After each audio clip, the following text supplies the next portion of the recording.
Hello, passengers, and welcome to the Midnight Train, America's second favorite and unluckiest podcast, where we bring the dark to light, where history never dies, and where listener discretion is always advised. And you know what? When we say unluckiest, boy, do we hold true to that title. It is. Yep. It is so much fun. Yeah. Well, if you're new here, listen. Go ahead. Sorry. If you want some recent unlucky news, it's been close to 90s all last week, and my AC was broken. It still is broken, actually. It's a good time. At least it's cool we today. can add that to the fucking list. Yeah, it's cool today. Yeah, so. my house is down to a balmy 72 right now. So listen, if you're new here, we dive in to make fun of and joke about the creepy and unsolved mysteries of the world, all while bringing you as much information on each topic as possible. And now look, we're just a couple of dummies that enjoy learning about dark topics like murders, historical tragedies, cryptids, and more. And yeah, we enjoy joking with one another as we learn. I mean, that's the fun part of it. So if you're like us and that sounds fun, then thanks for giving us a chance. And we're glad you're here and welcome aboard. If not, no hard feelings, and you can see yourself out. I am your host, the conductor of the cryptic, Jonathan Sayer, and with me today, back in the co-host chair, showing me his Cleveland shirt right now, it's the bearded one himself, Captain Sam Squinch. It's Mr. Moody. I don't know who this guy you're talking about, but it ain't me. Hola, sir. Hola, hola. See? Hola. Right off the rip, we were just talking. I might as well just get it out of the way now. One of our listeners, a friend of the show, Mac. Yeah. Right? Yes. His brother, who is a truck driver, got struck. The truck got struck by lightning, right? I don't know. I read the thing and I honestly don't remember. I just said he got struck by lightning. Yeah, so his brother got struck by lightning, and he has a GoFundMe that we're actually going to post up on our Facebook page, your official Facebook page for the Midnight Train podcast. Moody's going to do that right now, as a matter of fact, so it should be there when you guys go to look. Do us a favor, go over there and help him out. That's some crazy, crazy shit. That is insane. So yeah, do that, and we hope his brother, I believe his brother is Buck or Bucky. I don't remember which one it is. It could be Becky, for all I know. I don't know. You know what I mean? Matilda? It's Bucky. Louisa? Bucky. Oh, yeah. Okay, it's Bucky. So, yeah, his brother is the Winter Soldier. Anyway, moving on. Patreon we have coming up for you guys. We are going to sit down and discuss a new documentary that's on Netflix and causing a stir that is called Maternal Instinct. And holy shit, is it insane. So we're going to sit down and we're just going to discuss that entire thing. And if you guys want to hear that and all the other stuff that we talk about, with the bonuses and things, our entire catalog, go over to the midnighttrainpodcast.com, sign up for our Patreon, where as little as $5 get you all the craziness we can only tell behind a paywall. You'll also get your name mentioned at the end of the show on regular episodes. So, get on over there. Help us out, become producers, and listen to a bunch of craziness that we do, like Sasquatch porn and stuff. So, and I wish I was kidding, but I'm not. Anyway, no. So we're going to save the rest of the business stuff until the end, and we're just going to jump into it. So let's turn down the lights, adjust our seats, grab a drink. Okay. And let's get genealogical.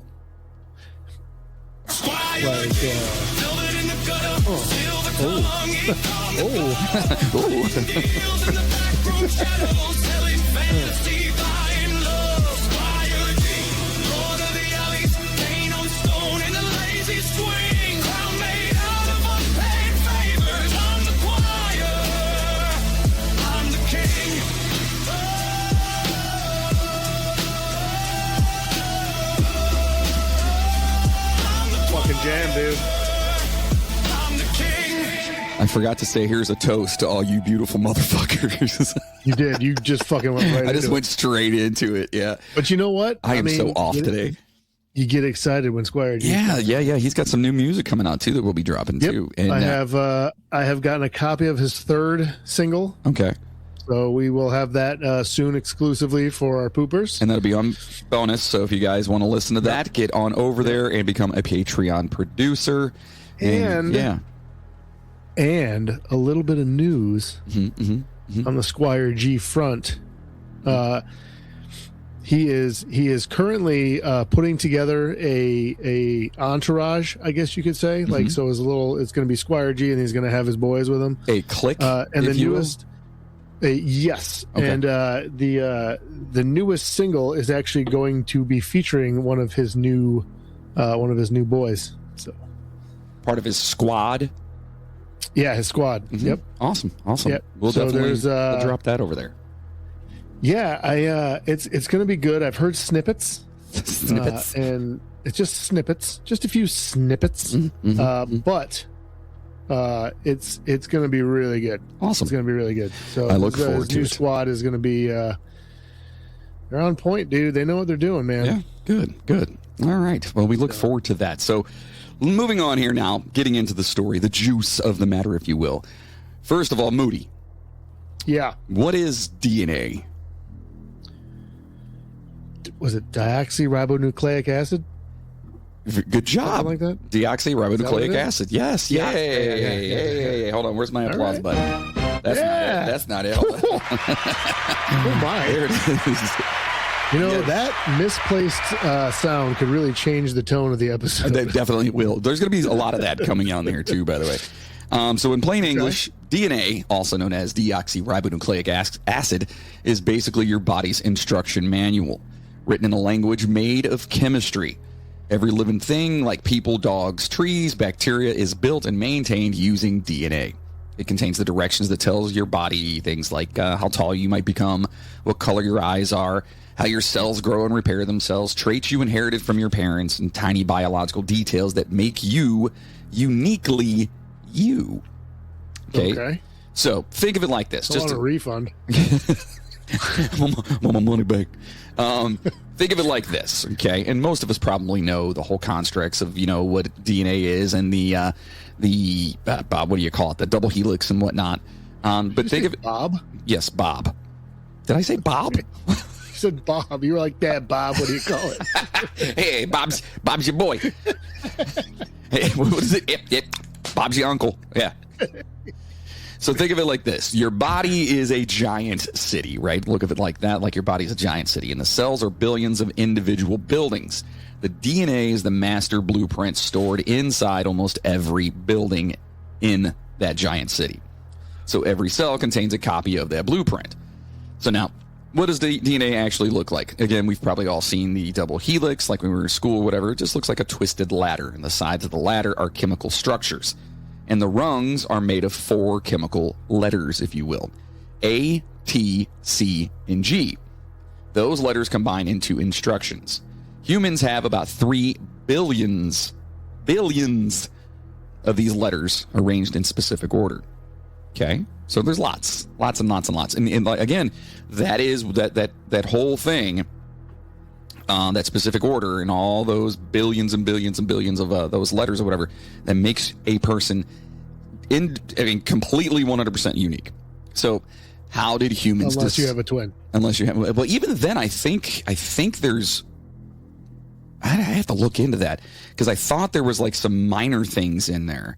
I know blood... DNA? Yeah, I know blood is like the same, but I don't know, maybe I'm wrong. Whatever. I could... you know what? I'll have an answer shortly. Thank you, Proceed. sir. Thank you. So how did humans discover DNA? Well, this happened gradually over about 100 years.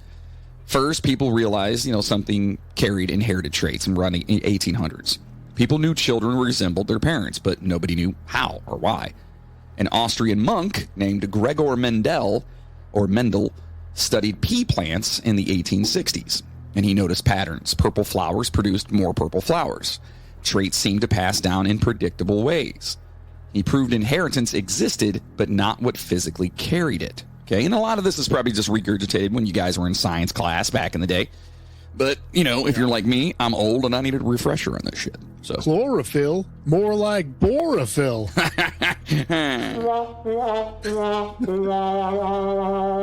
So now someone accidentally found the substance DNA. A Swiss scientist named Friedrich Miescher was studying white blood cells. And yes, the cells came from used surgical bandages. He cleaned pus cells off the bandages and extracted material from the cell nuclei. He found it sounds disgusting. He found a strange substance nobody had seen before. He called it nuclein because it came from the nucleus. That substance was DNA. But he had no idea what it actually did. Scientists at the time thought, this is interesting, but proteins are probably more important. And then DNA was actually ignored at that point in time. Huh. Yeah, they were like, it's fine. It's fine. So now scientists realize DNA stores information. This is right around the 1940s, so we're leaping way far ahead. Several experiments showed DNA, not protein, was carrying genetic instructions. One famous experiment involved bacteria and showed traits could literally transfer from one cell to another through DNA. Then in 1952, another experiment using viruses confirmed it. Scientists finally realized that DNA is the information in those cells. So then, humans figured out its shape in 1953. Scientists James Watson and Francis Crick proposed the double helix structure. Calm down, Francis. From Pee-wee? No. That was his name. That was the big guy that stole his bike. I was thinking from Stripes. Because the guy's name's Francis, that like tough guy. Call me Francis. Calm down, Francis. Yeah. Francis was also he was also the bad guy in Deadpool. Yeah, he was like, I know your name, Francis. In the first one? Yes, yeah. When he first got his, I don't remember that. Yeah, he actually spelled out the guy's name in dead bodies when they were fighting. I would not remember that. Yeah, it's awesome, so good. So. A major piece of evidence came from X-ray images produced by Rosalind Franklin, whose work revealed DNA's shape. Once scientists understood that DNA stores information, DNA copies itself, and DNA passes between generations, the modern genetics exploded. Today, we can match crime scene evidence to suspects, which is what we're going to talk about today, trace family ancestry, which is also kind of included, diagnose inherited diseases, study ancient humans, and identify unknown victims decades later, which we will also discuss today. All from a microscopic chemical code hidden inside almost every cell in your body. It's pretty incredible considering it started with someone literally scraping it and the cells off of old bandages. Yeah, that's gross. It's pretty wild. You find out anything about those twins? So I'm finding a few things. The one thing said they were 99.9% identical DNA, but then there's another one saying that it's like there's, like you were saying, when it after it splits, there's a lot of little like mutations that happen. So I don't know if there's a lot of little mutations, but it's still really small in the grand scheme of things. So it's like around 99% or what? I haven't really figured that part out, but it's very close apparently. Yeah, if we have any science nerds out there or anybody that could tell us or give us an answer, let us know. Get on the socials, Facebook or whatever it is, and let us know over there. But which, by the way, I want to start getting more active on Instagram. Instagram seems to be popping off pretty hard right now. Is that going to be my job too? Yes, sir. You don't like to get on yes, Facebook? Yes, sir. Yeah, listen, I don't like social media. It's just I hear you, dude. It's just so I did find another fun thing here though. It says standard DNA wow. Standard DNA tests can tell you if your twins are fraternal or identical, but they cannot distinguish the difference between identical twins. Oh, okay, so fraternal twins it can. Well, I guess that makes sense. I guess there is a thing called, there is like advanced testing that they can do called NSG, next generation sequencing, and that can detect some of the small genetic differences that may exist. Oh, there you go. Learn something new every day. Yeah. All right, so going into this now, for centuries, genealogy was little more than a hobby. Kings traced their bloodlines to prove their right to rule. Families preserved yellowed photographs and handwritten family Bibles. Amateur historians spent decades searching census records, marriage licenses, and cemetery plots. Most people saw genealogy as a way to discover where they came from. No one imagined it would become a tool for hunting killers. But in the 21st century, millions of people voluntarily mailed their DNA to genealogy companies. Have you done that? Huh? No, I have not. Sorry. The washing machine's going, so I have it on mute while I'm not talking. Sorry. Okay, so you haven't done that? I have not. Okay. Danny did and found her biological family. Oh, yeah, we discussed that. Yeah. That's awesome. Yeah. That's awesome. So but now I have not. I think my sister did, but and I don't know. Oh. Well, these people wanted to know whether they were Irish or German, whether they had cousins in another state, whether family legends were true, these little things you hear throughout, or there's a lot of people that don't know really where they came from. So they were like, oh, I would love to know my heritage, so it makes sense. Instead, they unknowingly built one of the most powerful investigative tools in criminal history, a tool that would help solve murders that had haunted detectives for decades, cases that seemed impossible. Cases where the killer had vanished, cases where the victims had become forgotten.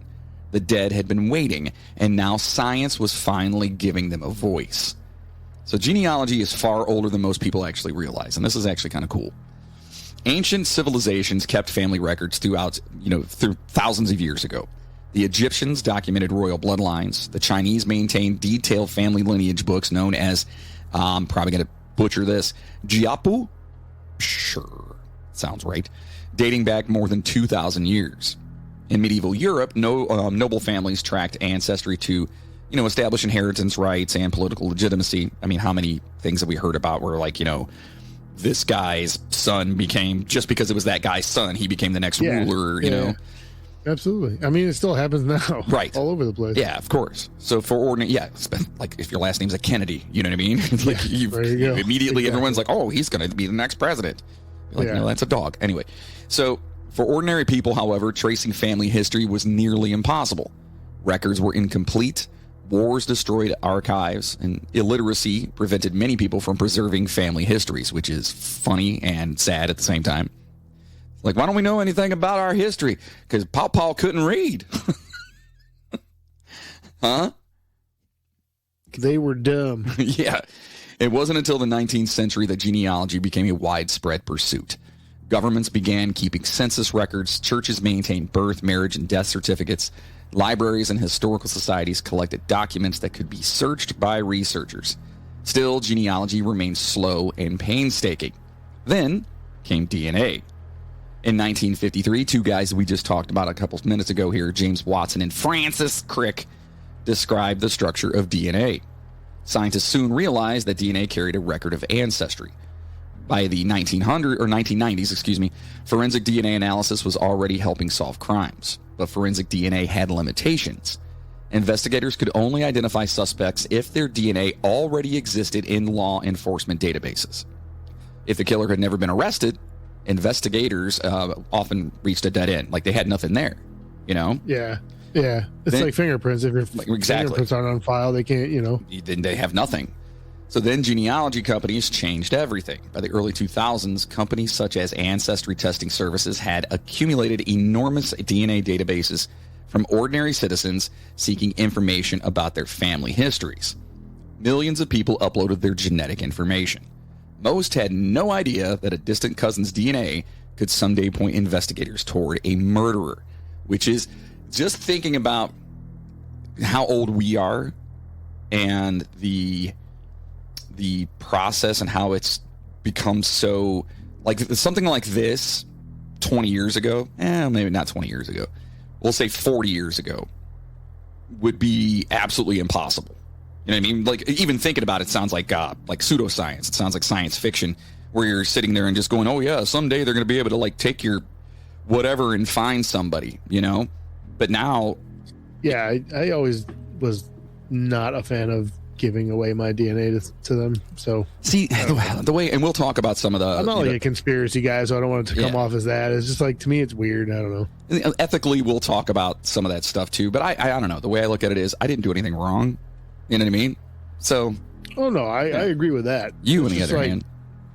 No, I'm good, dude, bro. Maybe sure you are. I just think it's kind of creepy that you just willingly send away your fucking DNA to somebody. I don't know. I just think it's kind of weird. Yeah, you can opt out of that stuff. It is what it is, but it's all good, man. Yeah. So first, we're going to talk about the one that probably everyone knows about as far as DNA and solving, cases and stuff and criminal cases, and that's the Golden State Killer, right? The story of Joseph D'Angelo was one of the darkest and most consequential criminal investigations in modern American history. Not only because of the crimes themselves, but because the case changed how law enforcement uses DNA forever. Joseph James D'Angelo is now known as the Golden State Killer, a former police officer who committed a long series of burglaries, sexual assaults, and murders across California, and then just disappeared into ordinary life for decades, which is crazy. Yeah. That he could just being able to turn it off. Like that off. Yeah. Just stop. Because you don't hear about that. That to me, that's baffling. And it also makes you think, like, okay, were there some other ones? Or did he just one day say, okay, I got to stop this shit? You know? Yeah, I don't know. It's weird, man. Yeah. He was eventually identified through forensic genetic genealogy in one of the most famous cold case breakthroughs ever. Joseph James D'Angelo Jr. was born in 1945 and served in the U.S. Navy before becoming a police officer in California. To neighbors and co-workers later in life, he appeared quiet and largely unremarkable, a retired mechanic living in suburban Sacramento. But investigators would eventually conclude that behind that ordinary life was a violent offender whose crimes stretched across more than a decade. One of the most unsettling parts of the case is that D'Angelo had worked in law enforcement while portions of the crime spree occurred. Yeah, he was a freaking cop doing this shit.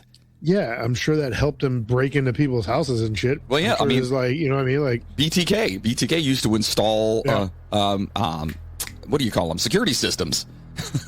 Exactly. Who's the one person that could bypass it? The guy that installed the fucking thing. The guy that put it in. Yep. Right. So the fact led many investigators and victims to wonder whether his knowledge of police procedure helped him evade capture. Yes, I'm going to say yes on that one. Okay. The earliest crimes later linked to D'Angelo happened in and around Visalia, California.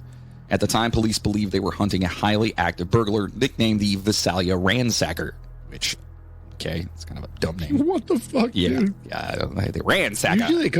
Usually they come up with solid names for shit like that, but that dude, come on. He's a ransacker, see? He's so bad. He sacked some rands or ran some sacks. I don't know how that goes. Homes were entered repeatedly. Drawers were dumped. Small personal items were stolen. Victims described a strange pattern. Sometimes valuables were ignored while personal spaces were disturbed. Investigators later came to believe this period showed D'Angelo developing habits that would become signatures, stalking neighborhoods, entering homes repeatedly, learning routines, and escalating behavior. Okay, so he's just starting out here. He's literally, he's creating his own MO at this point in time. Imagine how creepy that would be to come home and see that your house was broken into, and then like you go in there and you're looking around and you're like, it's kind of messed up, but like I don't think they took anything. But then like you go into your bedroom and it's just like all like fucked up, but still nothing's missing. Like somebody, like somebody literally like they intentionally came in to fuck up your spot, dude. Right. Put a big old shit in the middle of your bed or something, you know, with just a big old doo-doo. Like, I'd be so upset. Like, what the fuck? Dude? It's just anything like that, man. I'm not saying he did that, but I wouldn't put it No, past. Yeah. So then the crimes became much worse. Beginning in the Sacramento region, an attacker emerged who became known as the East Area Rapist. His attacks followed a terrifying pattern.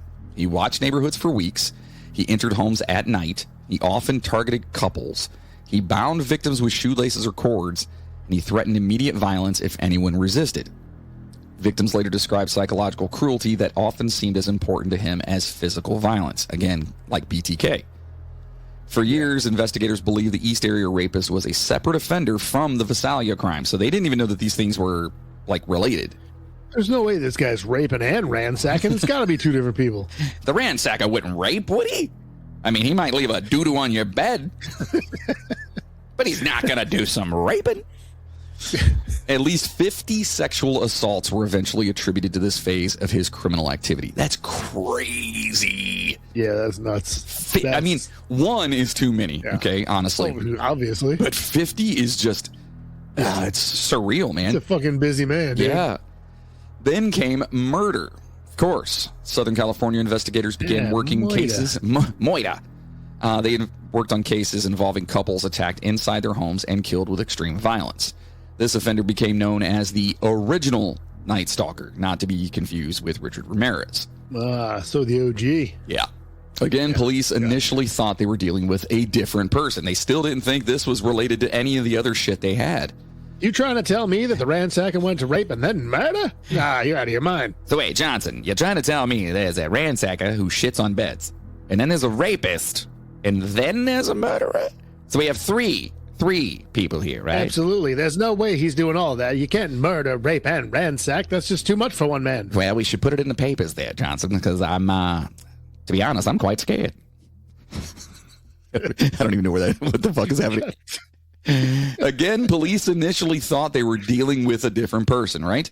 Eventually, forensic evidence and behavioral analysis began connecting the dots. The separate identities, the Visalia ransacker, the East Area rapist, and the original Night Stalker, were all soon, they finally figured out this is all coming from the same offender. So, wait a minute. So you're telling me that he is ransacking, raping, and murdering? Let me think about this. This seems rather... What if... Listen, Johnson. What if he were one man? I mean, that seems like an awful lot to do, Johnson, for one man. But... Yeah. It could be. The clues point to it. Yeah.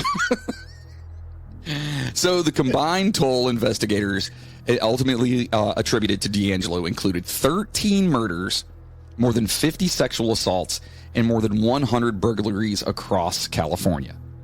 Then he just stopped. That's fucked up. Yep. After 1986, the attacks appeared to end. No arrest, no confession, no suspect. Years passed and then decades. Investigators preserved evidence, especially biological evidence from sexual assault cases and homicide scenes. And on a side note, I think it's so awesome and such good police work when they go, we're going to save this in the future just in case. They didn't know what DNA was in 1986. They had no fucking idea.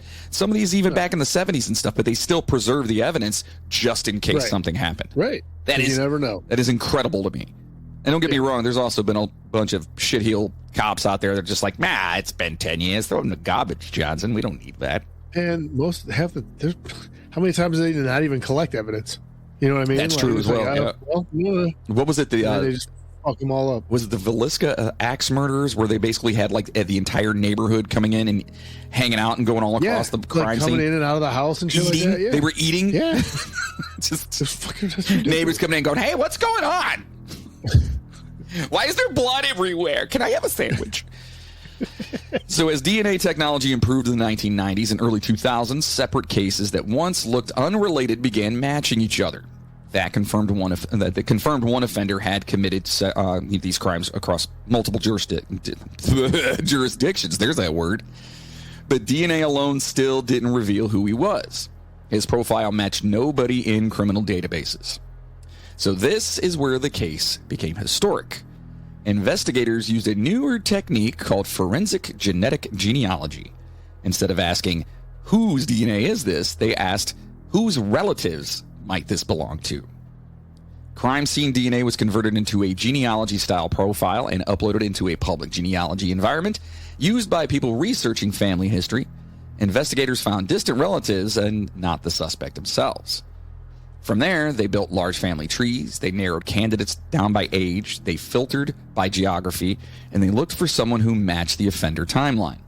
One name popped up. Good old Joseph D'Angelo. That's fucking crazy. Yeah, dude, it's awesome. Investigators, just wait, dude, we're just starting. We're just getting started. So investigators then quietly surveilled him and collected discarded DNA from items he had thrown away. That DNA, and again, he probably had no idea that... Dude, he thought he was free and clear. Absolutely. He thought he was... They haven't caught me yet. They're not catching me now. Right. And of all things, to get him something scientific from fucking decades after, you know? So the DNA was compared directly to preserved crime scene evidence, and it matched. On April 24th of 2018, after more than 40 years of unanswered questions, Joseph D'Angelo was arrested. Yeah, boy. And in 2020, D'Angelo pleaded guilty to that. It's so weird. It should be pled, but it's pleaded. I don't know, whatever. They're both right. Yeah, I know. But he pled guilty to 13 murders and admitted numerous additional crimes as part of a plea agreement. He avoided the death penalty, but received multiple consecutive life sentences. That's awesome. Without parole. And his victims and family. And he's old as shit, too. So he gone. So how old was he when they caught him? Oh, shit. Well, he was born in... Let's do some math in here. He was born in 1945.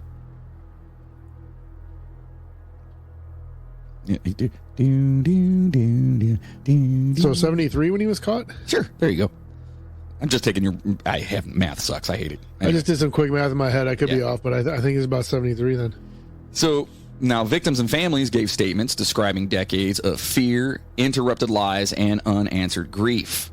The Golden State Killer case became a turning point in all of this, right? Before D'Angelo, genetic genealogy was mostly associated with family history and ancestry research. After his arrest, investigators around the world began applying the same method to cold cases. Hundreds of cases have since been advanced or solved using related techniques, while legal and ethical debates continue around privacy, consent, and database access. This case wasn't just the capture of a serial offender. It marked the moment when decades-old biological evidence stopped being dead evidence and became something that could still speak decades later. Fucking awesome. Now, oh, yeah, dude. have you ever heard of April Tinsley? I feel like I've heard the name. I don't know where or why, but it sounds familiar. Okay, well, the murder of April Tinsley is one of those cases that stayed alive in a community long after the headlines disappeared. For 30 years, parents in northeastern Indiana remembered her name. Detectives retired and new detectives inherited the file. Advances in forensic science came and went, and for decades there was a terrifying possibility hanging over the investigation. The man who killed April Tinsley was still out there. Then, DNA changed everything. So who was April Tinsley here? April Marie Tinsley was born in 1980 and lived in the Fort Wayne, Indiana area. She was 8 years old in the spring of 1988. By all accounts, she was an ordinary child, playing with neighborhood friends, riding bikes, and doing the things children do without thinking, about danger or anything. That normalcy is part of why the case hit so hard locally. Nothing about the day she disappeared seemed unusual. She's a normal kid just doing normal kid stuff in, the late 80s. On April 1st, 1988, April left to visit a nearby friend. She never came home. Searches began quickly. Families searched, police searched, the community searched. 3 days later, a jogger discovered her body in a ditch near Spencerville, Indiana, about 20 miles from where she disappeared. Investigators determined she had been sexually assaulted and killed by asphyxiation. She was 8 fucking years old. That's gross. It is disturbing and makes me hate people. That's what it does. So yeah, I don't understand how. Yeah. Nope. Yeah. So the case immediately became one of Indiana's largest child homicide investigations. But in 1988, forensic DNA was still in its infancy, right? As we said, we know this, that we just discussed all that. So investigators collected evidence, including biological evidence, but the tools needed to identify the offender just didn't exist. Most murder investigations grow quieter over time. This one became stranger. Beginning in the early 1990s and continuing years later, anonymous messages began appearing in the Fort Wayne area. The writer referenced April. Some messages appeared designed to suggest knowledge of the crime and included threats implying future violence. Investigators came to believe the communications came from the same offender responsible for April's murder. This changed how detectives viewed the offender. The FBI later developed a behavioral profile suggesting the killer likely had a persistent sexual interest in children, gross, and remained embedded in everyday life rather than living as an obvious outsider. That possibility haunted investigators. What if this wasn't someone just passing through? What if he had been living nearby the entire time? So now, for decades, police worked traditional investigative methods like, suspect interviews, handwriting comparisons, offender profiling, forensic test or retesting, public appeals, and DNA existed, but there was no match. The offender's genetic profile wasn't in criminal databases. Right. Then, in the late 2010s, a different method emerged. Okay? Something else, again, what we just talked about, forensic genetic genealogy. Traditional DNA asks, does this person match the evidence? Genetic genealogy asks, who might this person be related to? So investigators worked with genealogists and forensic specialists to convert the crime scene DNA into a genealogy-compatible profile and compare it against publicly available family tree-style databases. The process didn't identify the killer directly. It, again, identified relatives. Genetic genealogist C.C. Moore helped narrow down the possibilities. From distant family matches, investigators built family trees. Eventually, they focused on a man named John D. Miller. Police then conducted surveillance. They collected discarded DNA from Miller's trash, and the comparison came back. It was a perfect match. Not only to evidence from April's murder, but investigators also connected the DNA to materials associated with the later taunting communication. So this guy's literally like sending letters, like, you know, weird shit or whatever, and like his DNA is on it. Yeah, I mean, he touched it, right? Yeah. Like, he probably sweated on it. And well, I mean, now touch DNA, dude. I mean, skin cells are there. Yeah. You know, they can literally match your DNA now to skin cells, which is freaking crazy. Because, I mean, we lose so many skin cells and we go so many places. Can you imagine if you're just someplace, then you leave, and then someone gets killed there later? And they're like, well, sir, you were my skin flakes. I'm sorry. Johnson, there's like 375,000 people. We're at the mall, sir. Oh, well. Let's narrow it down. I also wanted to say, I think that we all have that one family member where if somebody, like if you were at home one day and like a detective came to your house and was like, there's crime scene DNA from a whatever that happened like across the country. You're not shocked. And the DNA is a distant match to you, and we'd like to ask you some questions. And I guarantee you everyone has that person in their family. They're like, oh, it's probably Uncle so-and-so or fucking whoever, right? Like there's that one person in your family. At least you immediately would just be like, of course you did. At least in the back of your head, you're thinking, I'm wondering, it's got to be him, right? Yeah. And that's the first, you'd be like, well, I guess if it was going to be anybody, maybe ask this guy. I'm not shocked. I'm not shocked at all. Yeah. I was actually going to call you guys just in case. Yeah. He's a weird motherfucker. So when detectives confronted him years ago, but I didn't have any proof. He was just a weird guy. Yeah. When detectives confronted him in July of 2018, reports stated he immediately understood why they were there, and then he later confessed. In late 2018, Miller pleaded, whatever, fucking guilty. He received an 80-year prison sentence for murder and child molestation charges connected to April's death.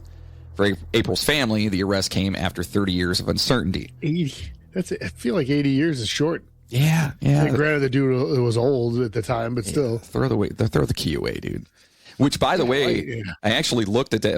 I was talking to my daughter about it yesterday. There are, I want to say, 6 states now that for pedophilia charges, it's death penalty.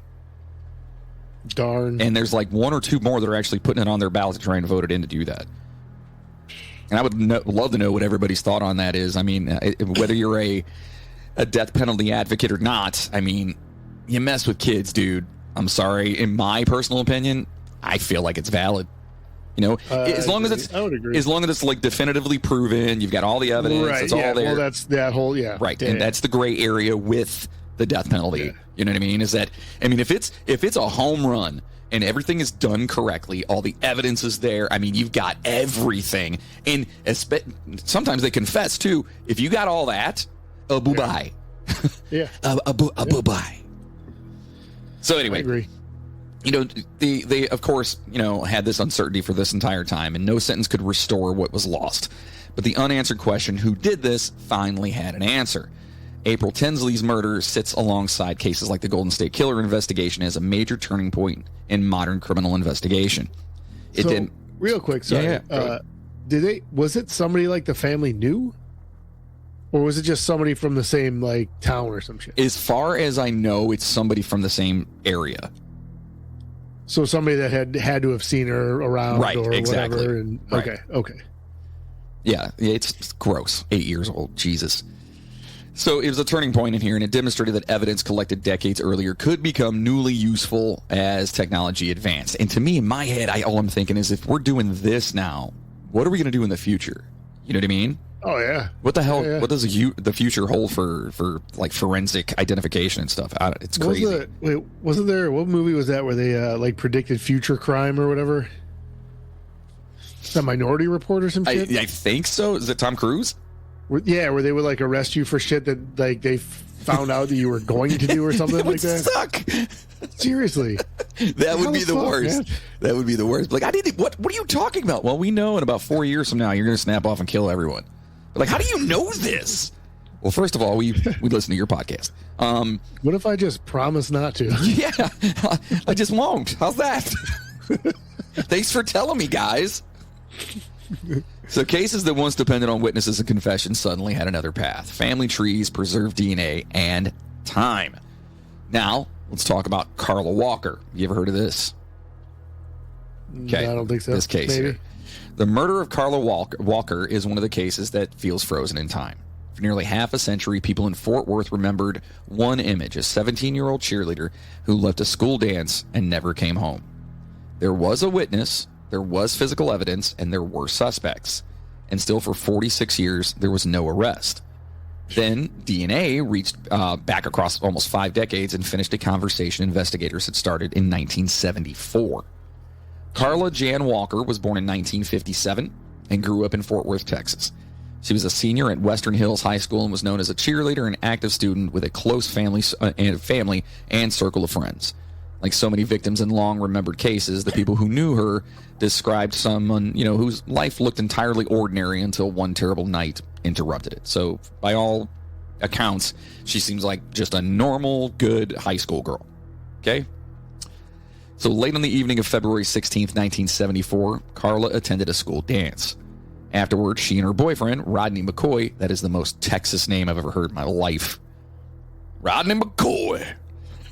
Hell yeah, brother. They drove around and eventually parked outside a bowling alley in Fort Worth. They were sitting in the car, then someone opened the door. An armed man appeared. What happened next unfolded in seconds. Rodney was attacked and pistol whipped. During the struggle, the attacker dropped the magazine from his handgun, and then Rodney lost consciousness. I know, right? Like, idiots. Well, then again, he is a criminal, so yes, he's an idiot. His final memory was seeing Carla being forced away while she screamed. So this poor dude got his ass whipped by this guy, and he's just laying there passing out, and he just sees his girlfriend being drug off. Yeah, that's shitty. Fuck. When Rodney came to, Carla was gone.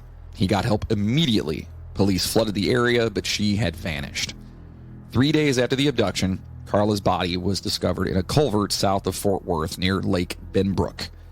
The autopsy revealed an especially disturbing sequence of events. Investigators concluded she had survived for a period after being abducted. She had been sexually assaulted and ultimately killed by strangulation. Toxicology testing also found evidence that she had been injected with morphine. The case immediately became one of the most notorious unsolved murders in Texas. And yet, despite evidence collected at the time, investigators couldn't identify the offender.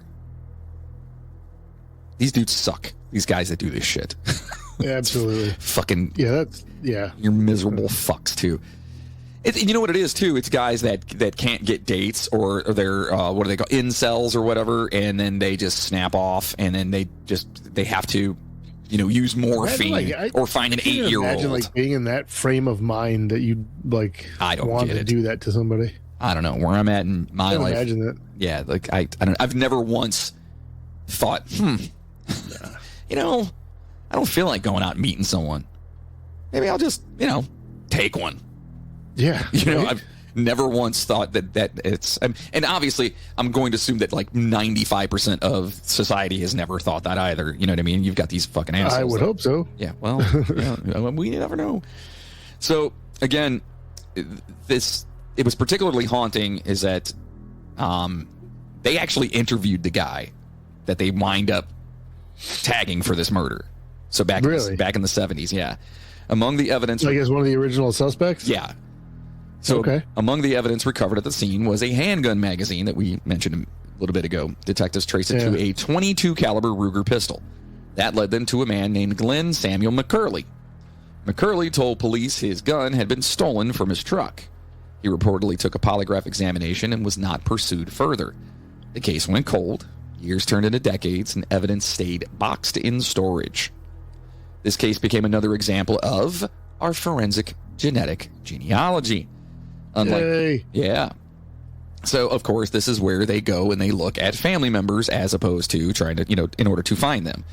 So, investigators returned to preserved evidence from Carla's clothing. Modern laboratories were able to extract usable genetic material from evidence that older methods could not fully analyze. Investigators worked with forensic genealogy techniques to build family connections from the unknown profile. Eventually, the search pointed back toward a familiar name. Old Glenn McCurley, the same man investigators had questioned decades earlier. Detectives conducted surveillance. They collected discarded DNA connected to McCurley, and the profile matched the preserved evidence. On September 22nd of 2020, geez, it's hard to say, September 22nd of 2020, 46 years after her murder, Carla's murder, he was arrested at the age of 77. Bye-bye. Jesus. Now, initially, he denied responsibility for it, but during trial proceedings in 2021, he changed his plea and admitted guilt. He received life imprisonment without parole, and then he later died in prison in 2023. Good. Fuck him. See ya. One question never fully disappeared. Was Carla Walker his only victim? Investigators publicly examined whether McCurley could be connected to other unsolved assaults and homicides from that era, although he was never charged in additional cases. Yeah, it does seem weird to have it so methodically done. I was actually just going to say, how would it's weird. It's weird enough when it's bad enough when somebody goes on a spree, right? Or a serial killer, over. But I think it's equally as weird if something like that would happen, right? Just one night he snaps, does one murder, whatever, and then never again, and he's cool. Right, exactly. And methodically done where you brought morphine and a gun with you.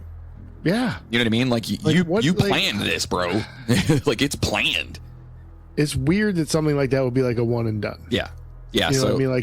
It's I'm sure I find it hard to believe, Yeah, I'm sure they're gonna tie some other shit to him at some point in time. I mean, obviously it doesn't matter because he's dead. Yeah. But it matters to the closure for the families, for the victims and stuff, man. Yeah. Yeah.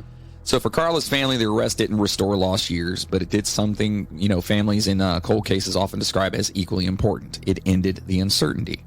So Carla Walker's case sits alongside other major cold case breakthroughs like we've talked about because it showed something investigators now say again and again. Evidence does not always expire.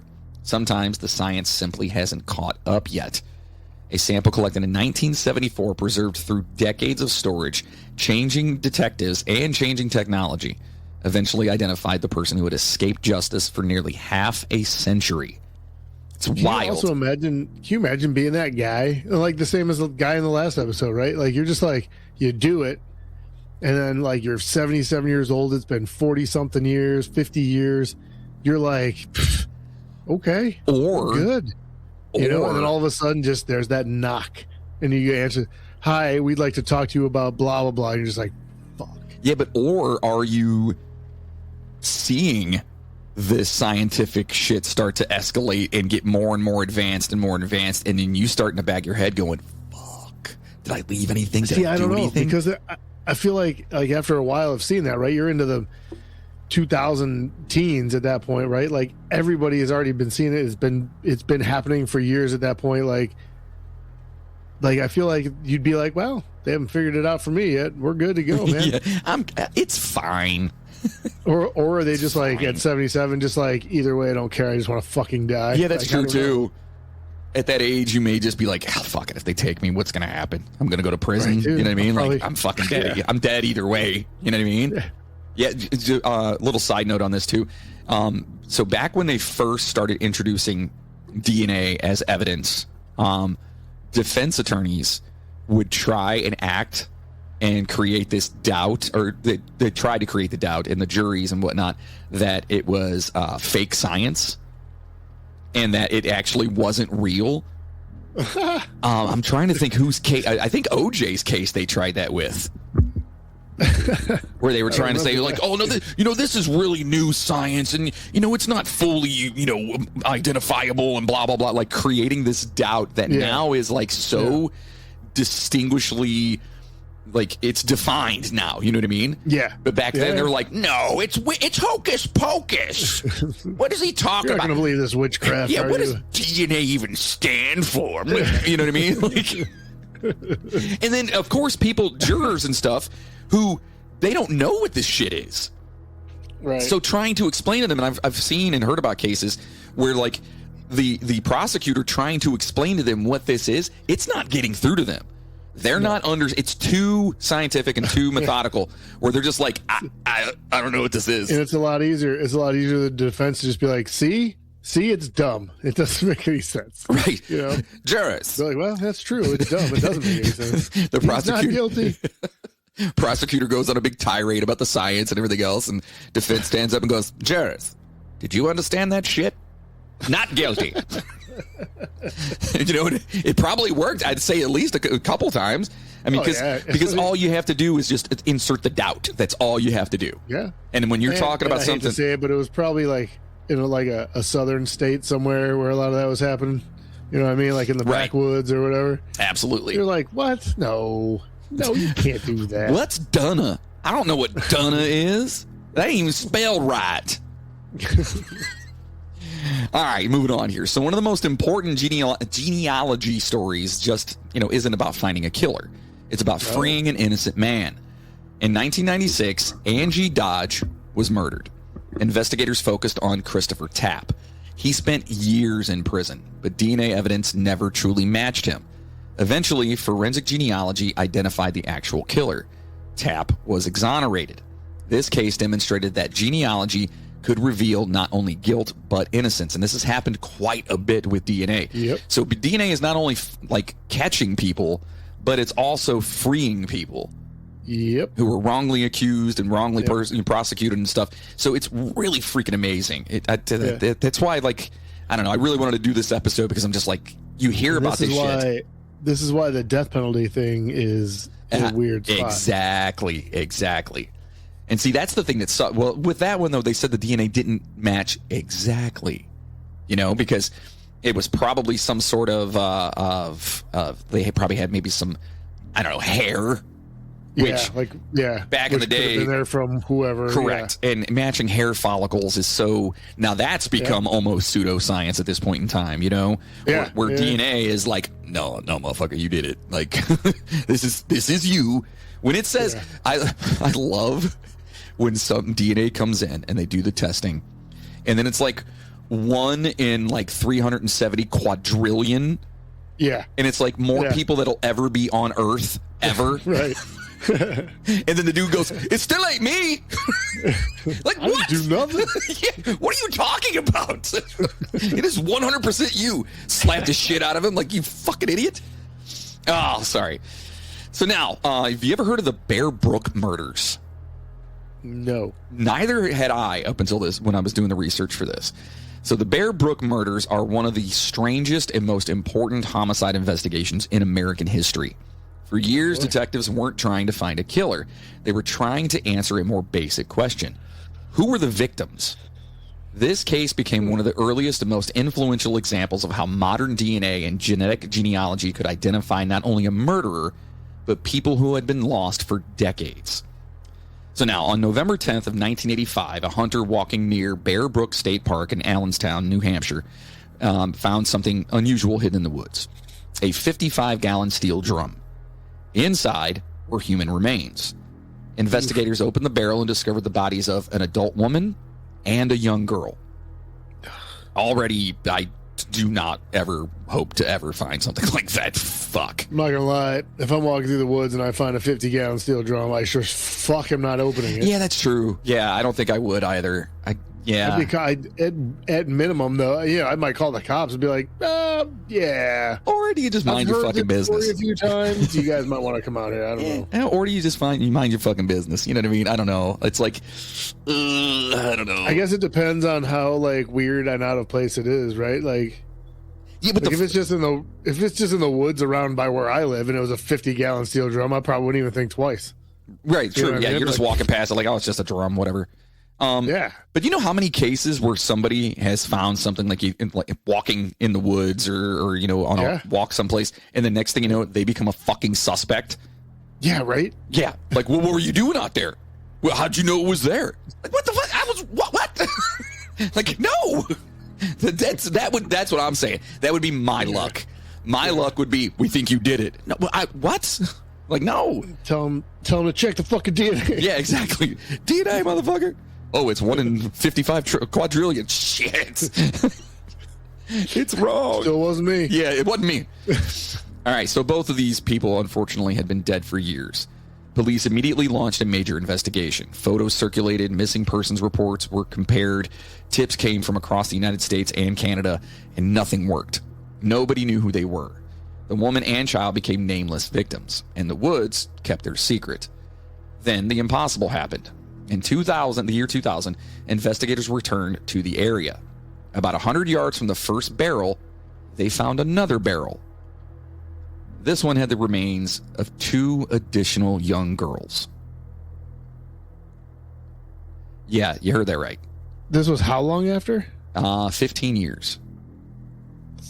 So how do they miss it the first fucking time? I have no idea. That sounds like really shoddy investigative work, to be honest with you. Because they said it's, what'd I say? It's yards away from it? Yeah. 100 yards. Okay. Well, I mean, it also depends, I guess, on the landscape of the woods. Giant steel drum. Yeah, well. You're telling me that motherfuckers didn't walk 100 yards in any direction? Like, get the fuck out of here. Well, could that steel drum have been put there after the fact? Maybe, but I don't know.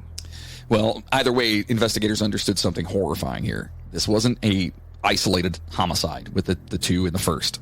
Someone had hidden 4 victims in barrels and left them in the forest. Because of decomposition and the passage of time, detectives could not immediately determine exactly when all 4 had died. But investigators concluded the murders likely occurred around the late 1970s to early 1980s. That is insane to me. But from a killing standpoint, I mean, it's almost like Kuklinski, who used to freeze the bodies. You know? Like, he would literally freeze the bodies and, like, let them sit in a chest for freaking 3 years and then put them out in the ocean. And then they couldn't determine when they died. You know? For years, police had almost no suspect information, so they turned toward the victims. Investigators used forensic anthropology, dental analysis, isotope testing, facial reconstruction, and mitochondrial DNA. Eventually, scientists discovered something unexpected. 3 of the victims were biologically related. The adult woman was the mother of the other 2 girls, of 2 of the girls. But the third child was unrelated to the women. Or the woman, should I say. That finding changed the entire theory of the case. Like babysitting somebody? Possibly. Instead of a single family, investigators were now looking at a blended group connected by one unknown person. The breakthrough came from a completely different murder investigation. Investigators began looking at a man named Terry Rasmussen. Rasmussen had lived under multiple aliases throughout his life. He moved frequently, he entered relationships, women disappeared, children appeared with him under false identities, and investigators later nicknamed him the Chameleon Killer because of his ability to reinvent himself. Have you ever heard of this guy? No, I have not. This is all new. Yeah, I've never heard of this guy. At first, nobody connected him to Bear Brook. But then, DNA did. This is where Bear Brook became historic. Investigators obtained DNA connected to Rasmussen and compared it with the unidentified children. One result changed everything. One of the girls was Rasmussen's biological daughter. Okay. Well, think about it. If 2 of them were that woman's daughter and one of them wasn't, I'm going to say that was probably his then, right? Yeah, you would assume. So maybe he was dating this woman that had 2 kids, and then I don't know. Yeah. So it established, something that they didn't know before, and that's that this wasn't random. He personally knew the victims, but identifying Rasmussen still didn't tell investigators who the victims were. That required another revolution. Investigators extracted DNA from the remains and compared it with genealogy databases to find distant relatives. Family trees were built, connections emerged, and eventually 3 victims got their names back. Marlise Honeychurch, her daughter Mary Elizabeth Vaughn, and her other daughter Sarah Lynn McWaters. Their identities were publicly announced in 2019. But one victim remained unknown, the last child. For years, investigators referred to the remaining little girl simply as the middle child. She was different. DNA showed she was not Marlise's daughter. She was Rasmussen's biological child. But nobody knew her mother. The mystery remained unsolved for years. Then in 2025, investigators announced that they had finally identified her through advanced genetic genealogy. Her name was Rhea Rasmussen. Investigators determined she was the daughter of Rasmussen and a woman named Pepper Reed, who disappeared decades earlier and is believed to also be a victim, though her disappearance remains unsolved at this point. So most cold cases are solved by finding the killer. Bear Brook was almost reversed. Investigators found, anonymous victims, then family relationships, then the killer, then the victims' identities. The science didn't just identify a suspect, it reconstructed an erased family. Bear Brook became one of the cases that helped demonstrate the power of forensic genealogy, years before it became widely known through the Golden State Killer investigation. The case showed investigators that unidentified remains, missing person cases, and homicide investigations could all converge through preserved DNA and family tree analysis. And even now, Bear Brook isn't completely over. Investigators still believe Terry Rasmussen may have additional unidentified victims and unanswered chapters still waiting to be uncovered. And we are going to do a fucking bonus on this guy. Holy shit, dude. Yeah. We are going to talk about insane. This. Yeah. I mean, because right now, if you think about it, there are 5 victims that we know of. Right. That's 5. One of them being his own fucking daughter. So... yeah. All right. Yeah. I don't know, man. Yeah. So I will have a bonus set up for this probably before we even do the other one that we were talking about. Just because, I mean, first of all, I've never heard of it. I never heard of this chameleon killer or whatever. But they called him the chameleon killer before they knew he was associated with these bodies. So, you know what I mean? How many is this guy possibly in the weeds for? Yeah, that's weird, man. Yeah, it's crazy, man. But we'll definitely talk about this guy. But at least they found out who these people were, who these girls and this mom and everybody. They have names now. You know what I mean? And with those names, maybe they can now connect all the dots and do what they got to do to get this guy. Hopefully. So now the ethical questions here that we kind of talked about earlier. This here we go. Is it acceptable? And I want our listeners to let us know, okay? And I'm going to ask you. I kind of know your standpoint on this, but our listeners, I would like to know from them. So please, tell us on socials or hit us up or email us, whatever it is. Is it acceptable for police to use genealogy databases? Did people truly consent to helping criminal investigations when they uploaded their DNA? Now, I'm sure that they probably have some sort of thing that you checked off or signed when you hit agree, but I don't think anybody, at least back then, ever thought like, oh yeah, my DNA may be part of a criminal investigation. Should relatives become investigative leads because of DNA they never submitted? And lastly, where is the line between privacy and justice? So obviously the debate continues, but for hundreds of victims and families, genealogy accomplished something detectives had been unable to do for decades. It gave names to the nameless, faces to the forgotten, and in many cases, it finally revealed the person responsible. A murderer can destroy evidence. They can change names, move across the country, disappear into ordinary life, but they cannot escape their family tree. Every ancestor leaves a trail. Every relative leaves a connection. And somewhere hidden within millions of DNA profiles, a branch may still point toward the truth. For victims whose cases have sat silent for decades, that truth is now closer than ever before and keeps advancing. The family tree, once used to discover where we came from, has become one of the most powerful tools for discovering who committed the perfect crime. And for many killers, it has become the one thing that they never saw coming. And now, boys and girls, it's your favorite part of the show, the movie review. Which top 10 movies will make the cut today? All right, in today's movies, we are going to be talking about the top Catch a Killer films on IMDb. And we'll just shoot through these. There's quite a bit here, but some of these are awesome. And number one is hands down one of my absolute favorite movies, and so I love that it's on there. And number two is pretty good too. I don't believe you. But starting at number, boy, why aren't these numbered? That's weird. It's weird. Weird. You're weird. You're weird. Well, we'll just go through these weird. Quick. You're weirder.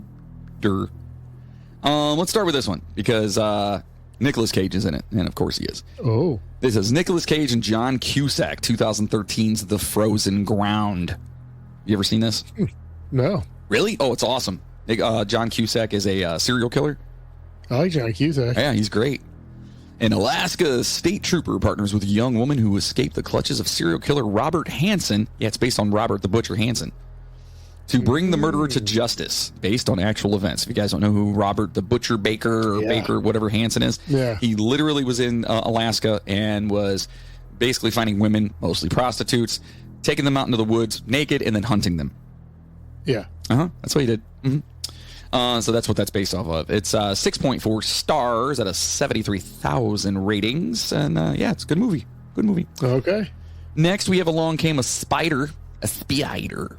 This is, of course, Morgan Freeman. Morgan Freeman. Andy Dufresne. It's the only thing I can say. And it still doesn't even sound like it. But, Monica Potter. When a senator's daughter under Secret Service protection is kidnapped from a private school, Detective Alex Cross investigates the case, even though he's recovering from the loss of his partner. If I'm not mistaken, this is, I don't want to say a sequel, but they did a bunch of movies like, Kiss the Girls, Along Came a Spider. There's a couple of them, yeah. There's a few that have this. This is 6.4 stars out of 104,000. It's a great movie. I liked it. Number, whatever this one is, next one is Switchback from 1997. It's got Danny Glover and Dennis Quaid. Nope. Never heard. No, I've never even heard of that one. I'm getting too old for this shit. An FBI agent tries to catch a serial killer who kidnapped his son. There you go. 6.5 stars out of 16,000 reviews. Okay. Next up, we have Cruising from 1980. This is Al Pacino. I don't know. Paul Sorvino. What? Ha! That's my Pacino. Ha! Hooah! Hooah! I can't even do it like he does. He's very raspy. He's raspy, but he does it. Yeah! Ha! I don't know what I'm doing. A New York police officer goes undercover on the rough trade beat to find a serial killer who is targeting homosexual men. 6.5 stars out of 31,000 reviews. Okay. So that sounds cool. Hey, here we go. Kiss the Girls. This is from 1997. All right. This is Morgan Freeman, Andy Dufresne, with Ashley Judd, and Carrie Elways is in this. Do you remember when Ashley Judd was like a hot actress for like a minute? Oh yeah, she was in like a ton of. I'm saying like she was like in a ton of movies like right away for like 2 years, and then it was like, who the fuck is that? Yeah. Like what? Oh yeah, she was in a bunch of shit. Yeah, that like mid to late 90s, man. She was all over the place. She was the one. Her sister, what is it? Her mom and her sister were the Judds. Yeah. The country band. Yeah. Winona. And, was it Tammy? Was the other one? I don't know. I have no idea. I just know Winona was one. Winona. Yeah, I remember that name. Winona Judd. Winona Judd. Next up from 1995, we have Copycat. And this is Sigourney Weaver and Holly Hunter. Yes. Okay. I've seen that. That's a good one. Oh, who's the dude in that? Is it Dermot Mulroney? Dermot Mulroney, yes. A criminal psychologist who turned agoraphobic after a murder attempt agrees to help two San Francisco detectives hunt for a copycat serial killer who intends on making her his next victim. I think I've seen that. Yeah, I've seen that one. It was pretty good. Sigourney Weaver was the chick. She was the psychologist who wouldn't leave her house, right? Yes. Okay. Yep. Okay. I got it. Yep. This is a great movie. 2001. Jack Nicholson, Benicio del Toro.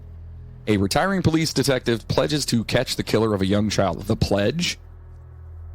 I've never seen it. Dude, I've heard of it. I've never seen it, though. Plus, I love Jack Nicholson, obviously, especially 2001. Like, he was still kind of like, in his prime. Yeah. But Benicio del Toro is one of my all-time favorite actors. He's great. Yeah, I love him. Let's see. Next up, we have From Hell. Mm-hmm. This is Johnny Depp and Heather Graham. Yeah. 2001. Yeah. This is a movie where they're searching for Jack the Ripper. Yep. That's it. I've seen that one. Yep. Next up, we have Denzel Washington and Angelina Jolie with Queen Latifah. Okay. 1999's The Bone Collector. I've seen that. It's a great movie, actually. A quadriplegic ex-homicide detective and his partner try to track down a serial killer who is terrorizing New York City. It's great. I love it. That's a good movie. I forgot about that movie. Yeah. Then there's Hannibal from 2001. Sir Anthony Hopkins and Julianne Moore. Living in exile, Dr. Hannibal Lecter tries to reconnect with now disgraced FBI agent Clarice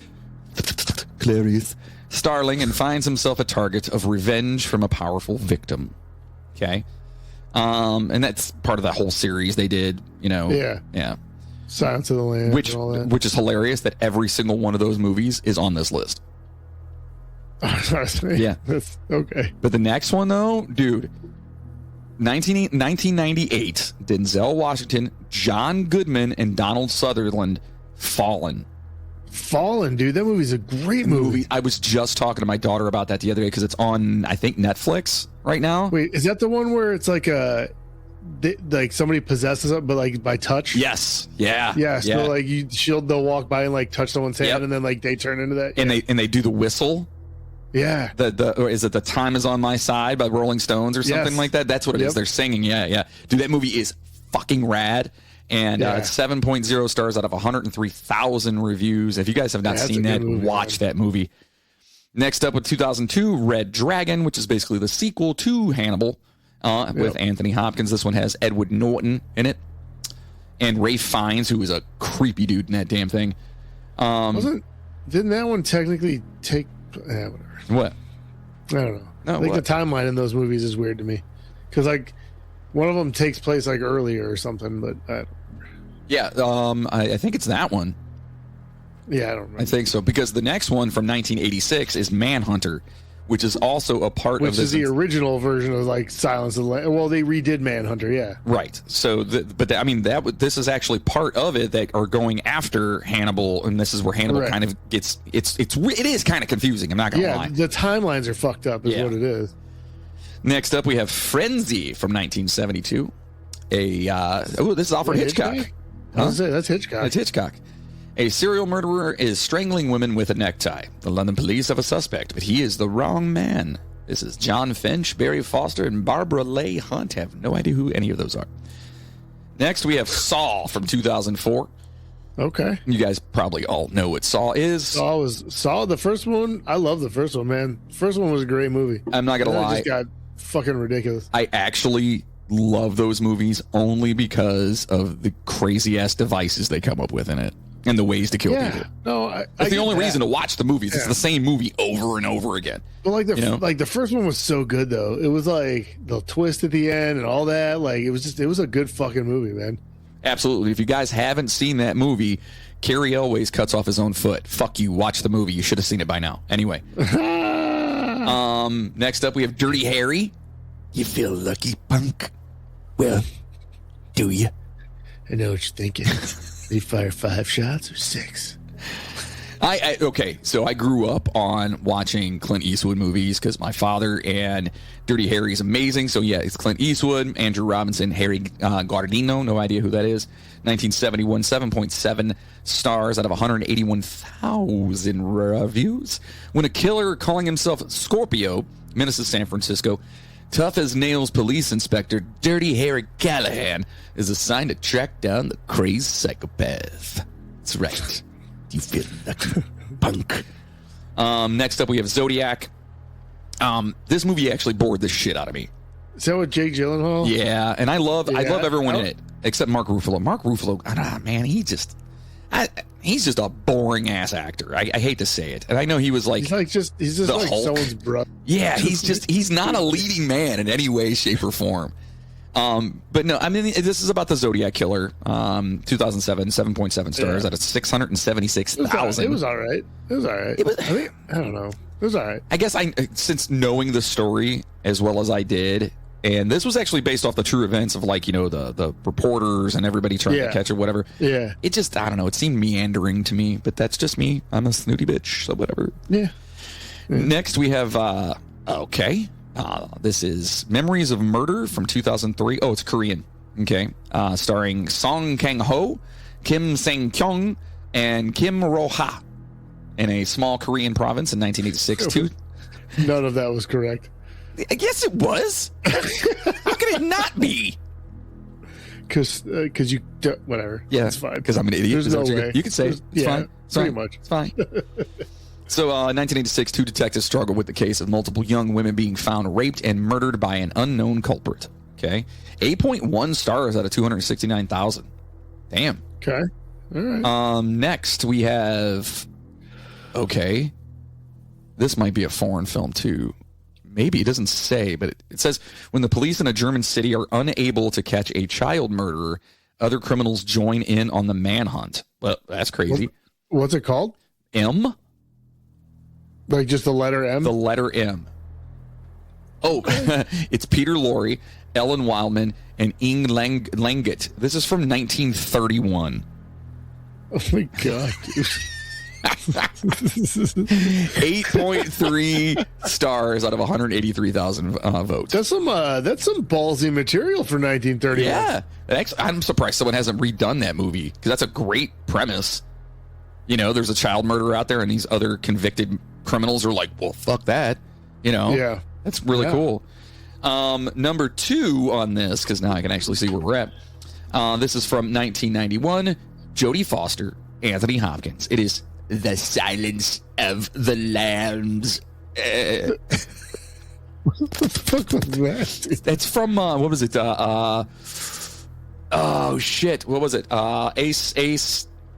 Ace Ventura, where he puts the lunch meat on his face, and he's going, "The Silence of the Lambs." That's not Ace Ventura. What movie is that then? I don't know. I know what you're talking about now, but I can't. It's not Cable Guy, is it? I thought it was. I thought it was Ace Ventura, but maybe I'm wrong. It's not. It's definitely not Ace Ventura. Well, this is 8.6 stars out of 1.7 million votes. So yes, this is a very awesome movie. It was Cable Guy. Was it Cable Guy? Okay. Yes. All right. Good. Yeah. Yeah, that makes sense because he was like obsessed with movies and shit. But number 1, what do you think number 1 is on this list, dude? To beat out The Silence of the Lambs and all those other amazing movies we talked about. I don't know. I have a feeling it's like an older movie, though, isn't it? I'm thinking like 70s era. Nope. I'll give you some hints here. First of all, from 1995. Oh, that doesn't help. Keep going. The second I tell you who's in it, you're gonna. Okay, how about this? It was directed by David Fincher. Oh, is it fucking Usual Suspects? No, but it does have a actor from The Usual Suspects in it. Oh, I love this game. How well does Moody know movies? Apparently not. I'm also really high right now. Okay. Okay, this is going to give it away, but it's Kevin Spacey. What the hell? 95. 7? Bingo. Yes, sir. Nice. Seriously, one of my all-time favorite movies. The movie is fantastic. Movie. It is dark. It is twisted. And that's where, if you haven't seen the movie, you always hear, "What's in the box? What's in the box?" Such a disturbing scene. And you know they wanted to actually make that way worse. Yeah. Like I read somewhere that they were like talking about putting the baby or something in there. Like, because remember, she was pregnant. Oh, no. Yeah, dude. Like, it was supposed to be like a way more twisted than the way it was. But anyway. So, yeah, that's I'm trying to see if that Emma movie has been remade at all or anything. Oh, it sounds super cool. All right, well, there you go. We talked about some DNA, some genealogy, some crazy stories we haven't discussed or heard of, should I say. And, that I actually want to kind of dive into. I definitely want to talk more about that Rasmussen guy, so I'm going to do some serious research on him. Yeah. Hopefully you guys liked our telling and talking about this. We want to hear what you guys think. Do you think that it's okay for them to use people's DNA to catch these horrible people? I mean, there is something good coming out of it. And on many aspects, like also freeing people that have been, charged wrongly. So let us know what you guys think of that. I'd love to hear what everyone's thought is on it. What? I've got a fun tidbit for you. Uh-oh. is the movie M based on a true story? It says, yes, the seminal 1931 thriller M is inspired by the case of Peter Curtin, known as the Vampire of Dusseldorf. Oh, no shit. Yep. That's awesome. Because I know who that is, for sure. Yeah. Oh, that's cool. All right. And nobody's remade it? It doesn't look like it's been, like, officially remade at all. But yet they'll regurgitate stuff from the 80s. Like, plot lines and stuff. Well, and, like, plot lines, I guess, but, like, yeah, it doesn't, there's nothing, it doesn't say anything about it having been remade or anything like that. But they're going to keep remaking, like, freaking, I don't know, what was that fucking Arnold Schwarzenegger movie where he goes to Mars? Total Recall. They remade Total Recall. Ugh. It's so stupid. And I like Total Recall, but that remake was fucking dumb. It was bad. It was bad.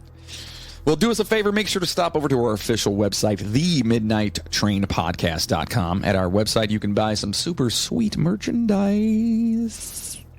Super sweet. Thank you. At our store, where you can find the new Sasquatch and Mothman Cuddle Buddy shirt, the Travelin' John shirt, as well as hats, phones, cases, and so much more, including, if I'm not mistaken, we're going to be getting some merchandise up there too, if I'm not mistaken. Yeah, buddy. Yeah, as long as he's cool with it, because I think again, we're in negotiations where we're going to be the only supplier for right now for his merch. Right. And also, did I mention it earlier that we were?